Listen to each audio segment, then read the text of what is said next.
Hello there, strange-looking citizen. You lost, or just looking for someone? A reputation? Me? For what? Standing around looking tough? Oi, wait a moment. You think I stole those books? Beautiful Liliana is sacred to me, all right? I'd never touch Vrell's stash, I swear. I was saving up for the new volume. Now it's gone? How the hell am I supposed to know what happens to Liliana next? No! I dunno. But there's this red priest hanging around who loves scaring the crap out of soldiers. Always preaching doom and sin, you know? And you know what's worse?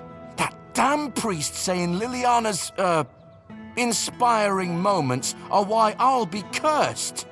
He told me I'd grow hair on the inside of my palms. What kind of nutter says that to a bloke? Is that even a thing?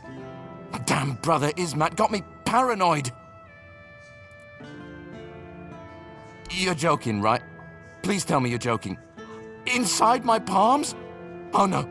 Oh gods, no. What do I do? Is it gonna spread? Can I hold a sword? I can't live like this. What if it starts itching?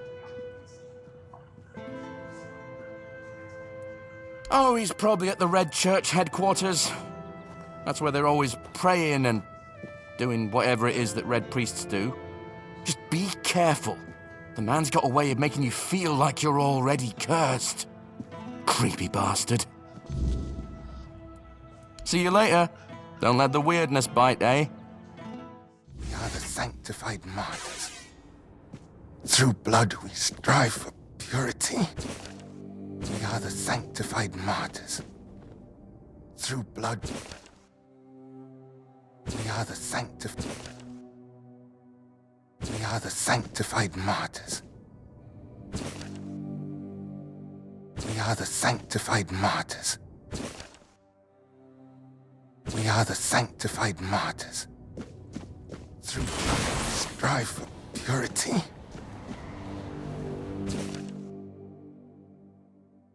We are the sanctified martyrs. Through blood we strive. Yes? What reason do you have to interrupt my prayer? What could be more important than this? The body is a vessel of the Prophet's will, and its purpose is not to squander, but to glorify, says a sermon written by Flamen the Chaste. Through the suffering of the body, I free myself from the snares of evil. Each strike of the whip creates a wound, a holy space to be filled with the K's grace. I know which sinner you speak of. I also know he intended to read those books, tainted with lechery. I could not allow that, because I know all too well what they do to minds prone to living in impurity, as I know what that man intended to do with his sweaty hands panting over the next chapter.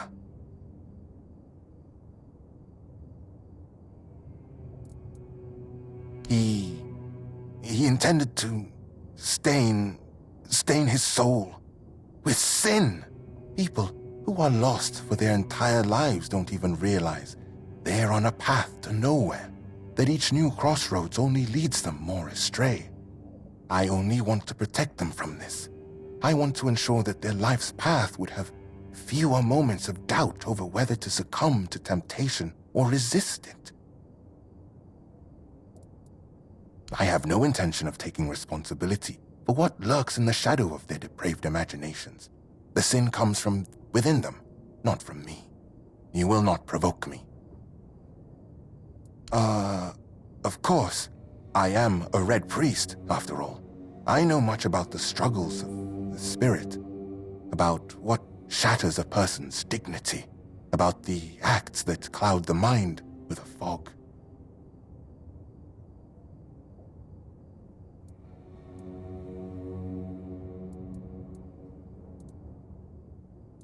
My conscience is untroubled thanks to my penance. Leave me. I wish to pray. We are the same. Why do you disturb me again? Yes, I stole those Those books that are thick with words yet imparting no virtue, filled with vulgar, scandalous illustrations. Yes, I stole those books that are thick with words yet imparting no virtue, filled with vulgar, scandalous illustrations. What did I plan? To burn them, of course. That is what Miss Liliana deserves. That is the fate that befalls a rakish infidel.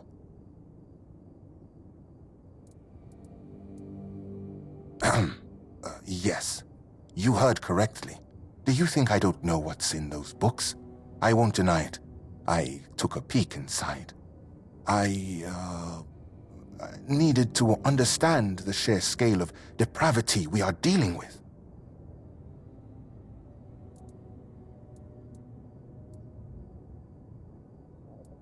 I acknowledge that sin is a natural part of the soul, yet equally natural should be penance, to free oneself from that sin.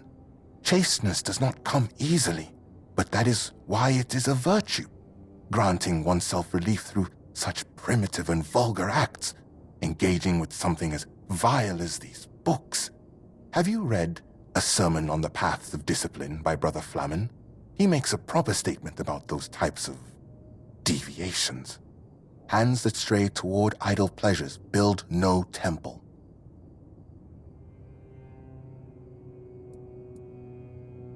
So, what has someone like you gleaned from them? I am most curious, especially since it's written that a hand that lingers on selfish desire serves no purpose higher than itself. Know this, the seed is sacred, meant not for waste, but for the cultivation of life and the service of greater purpose.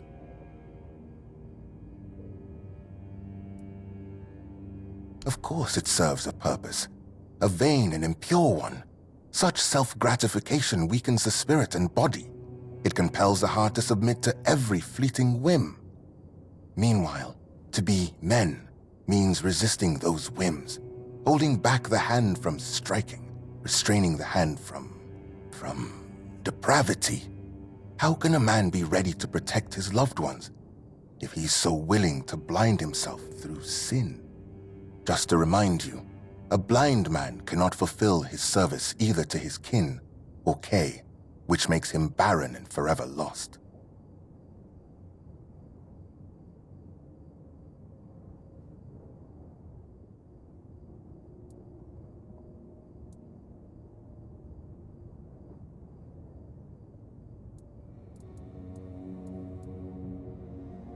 I see you didn't stop your reading of Flamen at A Sermon on the Paths of Discipline, and you've cited the perfect passage. That's precisely the point. What ultimately guides the hand to sin is, after all, the human heart ablaze with unchecked desire. The same sermon says, "Remember, therefore, that the gift of life is for sharing and not for consuming alone." Woe, then, to the hearts driven by selfish desire, as those hearts won't listen to the word.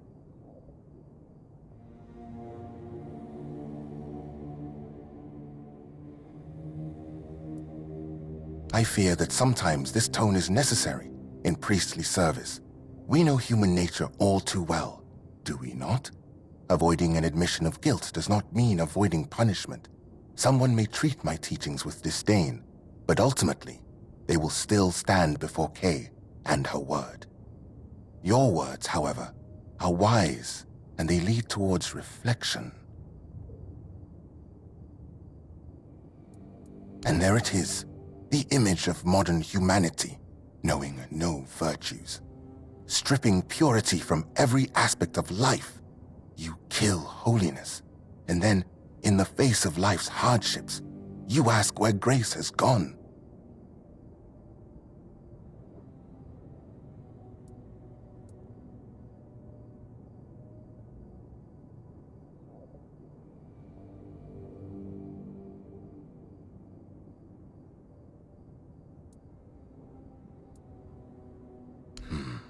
Do not waste your time searching for trivial problems. It can be put to much better use. Yes, you might be right about that one, stranger. An excellent observation, and a keen use of the passage from a sermon on purity and temperance, I must admit. This is not about control, my child, but about opening the eyes of those who cannot see. Would it not be better if each of us were ready to receive the prophet's word? A body that succumbs to temptation is a weak body. That is precisely why we must maintain purity, to be ready at any moment to receive the grace of the prophet. As Brother Flamen says, treat your body like a sacred place, not a disgusting brothel, as the pursuits of bodily pleasures is like blindness.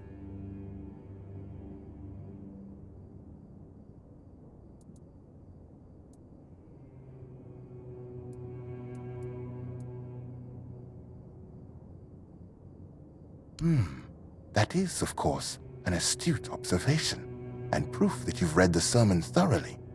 However, I am full of faith that I have been placed on this path precisely to make such judgments in the prophet's name. Still, one could also view it from the perspective you mentioned. Yes. So, dear stranger, where did our little discourse lead you? What about my role in all of this? Where would people be without priests, striving to protect them from sin and impurity?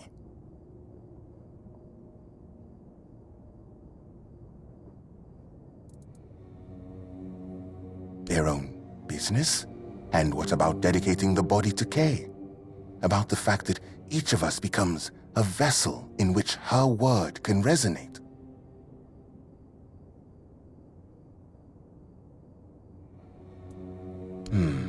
But a hand that labors for love and creation walks the righteous path. I suppose then that those who succumb to temptations can still do good. Speaking with you has been profound. I believe it was Kay herself who led our paths to cross. Thank you deeply for this dispute. You've left me with much to reflect upon.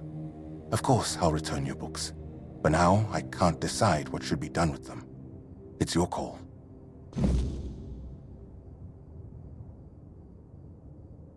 My prayer and penance create space within my body for thy grace, O Kay.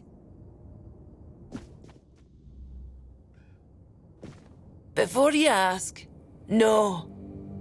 I do not have any books personally signed by Merlin, nor will I fake his signature. Thank you. How's Walter?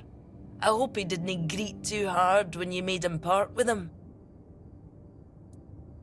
Brother Ismat? A red priest? What for?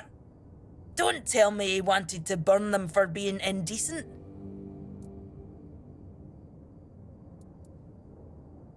Oh, so Kai does condemn thievery after all. I can never keep track. No matter. As long as the books are back where they belong. Thank you for helping. No many folks around here would have had my back like that. Here, take some gold as a reward, and I'll make sure you get a discount next time. One more. So, dear stranger, where did our little discourse lead you? What about my role in all of this? Where would people be without priests, striving to protect them from sin and impurity?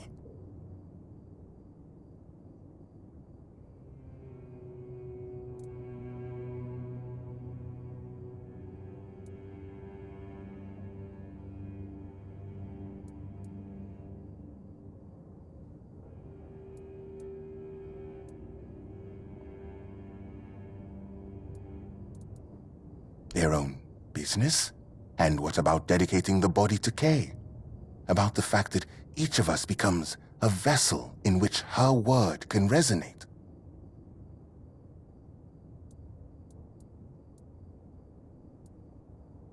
Those are poisonous for a soul, and a poisoned soul becomes weak, pulling a person away from goodness. Enough, stranger. I see you've tried, but I won't debate matters of faith further. I remain unshaken. The books will burn. Now, let me return to my prayer. Welcome back. Do you need any recommendations? Damned red priests. You'd think they'd have bigger problems than a bit of questionable literature. They don't have to like it. But nobody's forcing them to read it either. Well, thanks for looking into it. For whatever it's worth.